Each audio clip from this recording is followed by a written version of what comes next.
அஸ்ஸலாமு அலைக்கும் வரஹ்மத்துல்லாஹி வபரகாத்துஹு. இன்றைக்கு நாங்கள் லெசன் 4 4வது லெசன் படிக்க போகிறோம். இதுக்கு இது ஆல்ரெடி நாங்கள் லெசன் 3 பார்ட் டியில் ஆல்மோஸ்ட் இதை பற்றி நாங்கள் பேசிக்கிறோம். ஆனால் ஒஃபிஷியலாக பேர் ஒன்று யூஸ் பண்ணி படிக்கல. இப்போ நாங்கள் ஒஃபிஷியலாக பேர் ஒன்று யூஸ் பண்ண போகிறோம். அதுதான் ஒரு வேர்ட் பாரமா பாரம் இல்லைன்றது. ஓகேயா, பாரமா பாரம் இல்லைன்றது, ஹெவி வர்சஸ் லைட் என்று சொல்லுவோம். ஓகேயா, அப்போ இதில் எப்படி இது சரியான லேசி, நாங்கள் முஸ்லீம் சார்ட் படித்தது தானே.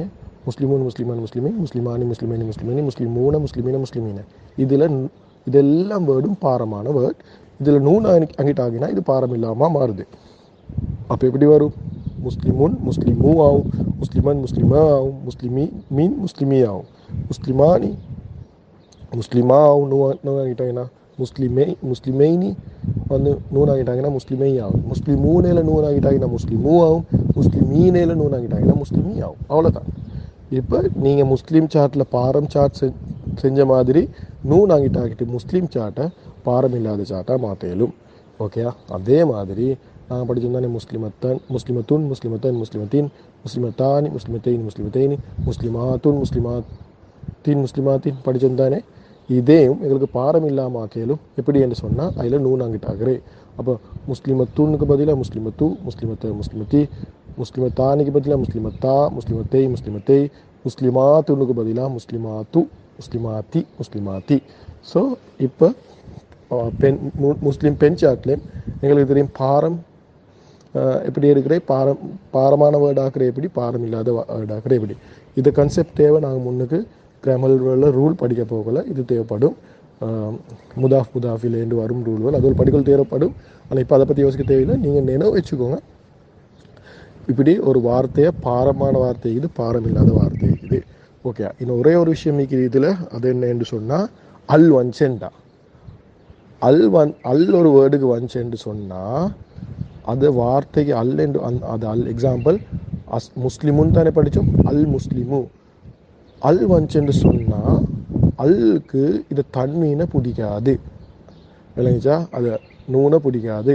அப்போ அல் முஸ்லிமுன் என்ற ஒரு வார்த்தை அரபில் இல்லை, அல் முஸ்லிமு. அது நூனை அல் வந்து எடுத்து போட்டுடும்.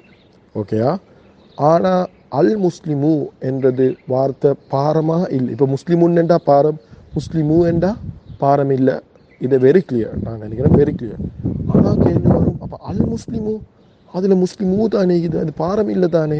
இல்லை, அல் முஸ்லிமு என்று வந்தால் அதுக்கு பாரம் இல்லைன்றது இர்ரிலவெண்ட். அப்படி என்று சொன்னால் அதுக்கு எனக்கு தமிழில் எப்படி சொல்கிறேன், இர்ரிலவெண்ட் என்றால் சம்மந்தம் இல்லை. அது வந்து அது பாரம்ன்றது சம்மந்தமே இல்லை, அதால் இல்லைன்னு சீக்கிரத்தை சொல்லுவாங்க.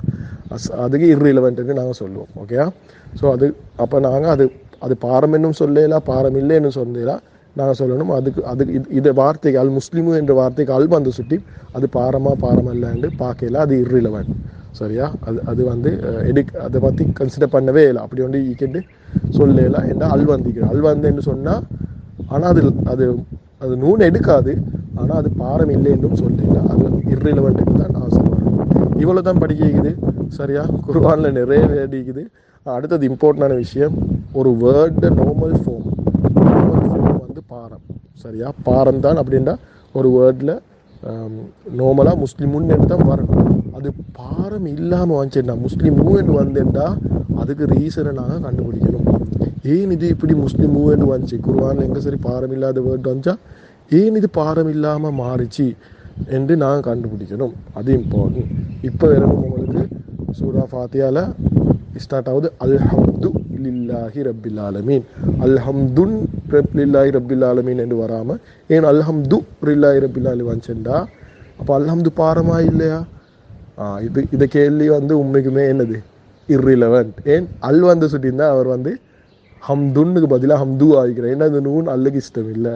ஸோ அதை பாரமா இல்லையா இர்ரிலவெண்ட் அல் வந்துக்கிறாரு. ஸோ இப்போ உங்களுக்கு என்ன ஆகும்டா, இன்ஷா அல்லாஹ் கொஞ்சம் கொஞ்சம் இது மாதிரி விளங்கி ஸ்டார்ட் ஆகும். ஒவ்வொரு குர்ஆனில் காண்ற ஒவ்வொரு பாரம் இல்லாத வார்த்தைக்கும் ஏன் இது பாரம் இல்லை என்ற கேள்வியை நீங்கள் கேட்டு பாருங்கள் இன்ஷா அல்லாஹ். மிச்சம் முழு குர்ஆனை அனலைஸ் பண்ண தேவையில்லை. சூரா ஃபாத்தியாவில் ஸ்டார்ட் ஆகுது. நீங்கள் படிக்கிற அத்தனையும் சூரா ஃபாத்தியாக்கு அப்ளை பண்ணுங்கள். நான் அப்படி தான் படித்தேன். படிக்கிற ஒவ்வொன்றையும் சூரா ஃபாத்தியாக்கு தான் அப்ளை பண்ணிக்கிறேன். இந்த நேரம் இருக்கிற சூரா அப்போ ஒவ்வொரு கிராமர் ரூல் இது சூரா ஃபாத்தியாக்குள்ளே மாற அட்வான்ஸ் ரூல் இருக்குது. ஸோ அதை சுற்றி நீங்கள் யோசிக்கணும், அப்படி சூரா ஃபாத்தியா மட்டும் பார்த்தா போதும். சூரா ஃபாத்தியாக்குள்ள இருக்குது மாறமே அட்வான்ஸ் ரூல், நினைக்காத மாதிரி அட்வான்ஸ் ரூல் இருக்குது. அட்வான்ஸ் நகுல படிக்க வேண்டிய சில சட்டங்கள் சூரா ஃபாத்தியா சுப்ஹானல்லாஹ். லேசன் பார்க்குறவங்களுக்கு லேசாகவும் அல்ல சுப்ஹானல்லாஹ் விளங்கப்படுகிறான். டீப்பாக யோசிக்கிறவங்களுக்கும் அல்லா சுப்ஹானல்லாஹ் டீப்பாக விளங்கப்படுத்துகிறான். குர்ஆன்ங்கிறது அப்படி தான் அல்லா சுப்ஹானல்லாஹ் லேசாக்கிக்கிறான். அதே போல் உங்களுக்கு டீப்பாக திங்க் பண்ணணுமெண்டா தலைக்கு படாத அளவுக்கு டீப்பாகவும் வச்சுக்கிறான் சுப்ஹானல்லாஹ். அது ஒரு அற்புதமான புத்தகம், அற்புதமான அல்லா சுப்ஹானல்லாஹ் கலாம் அது. ஓகே, கிளியராக நினைக்கிறேன். என்ன சரி டவுட் இருந்தால் கேளுங்க இன்ஷா அல்லாஹ்.